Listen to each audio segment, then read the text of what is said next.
ఈరోజు చిటిమిళ్ళ పాయసం ఎట్లా చేసుకోవాలో చూపిస్తా. పొయ్యి మీద ఒక గిన్నె పెట్టుకొని, గిన్నె వేడైనాక కొంచెం నెయ్యేసుకొని,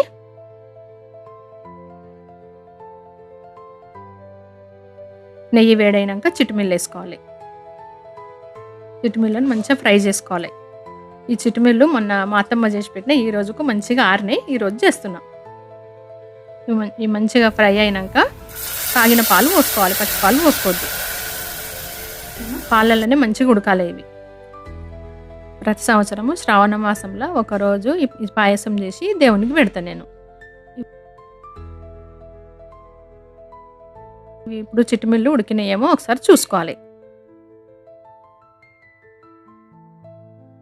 చిటిమిళ్ళు ఉడికినాక తగినంత చక్కెర వేసుకోవాలి. చక్కెర వేసుకొని ఒక 2-3 ఉడుకులు రానియాలి. తర్వాత నెయ్యిలో గొలిచిన డ్రై ఫ్రూట్స్ వేసుకొని ఒక్క నిమిషం ఉంచి బంద్ చేస్తే చిటిమిళ్ళ పాయసం రెడీ. మీకు చిటిమిళ్ళు చేసుకోవడం రాకపోతే చిటిమిళ్ళ ప్లేస్లో బ్యాంబినో వేసుకొని చేసుకున్నా కూడా ఈ పాయసం బాగుంటుంది. మీరు కూడా చేసుకొని ట్రై చేయండి.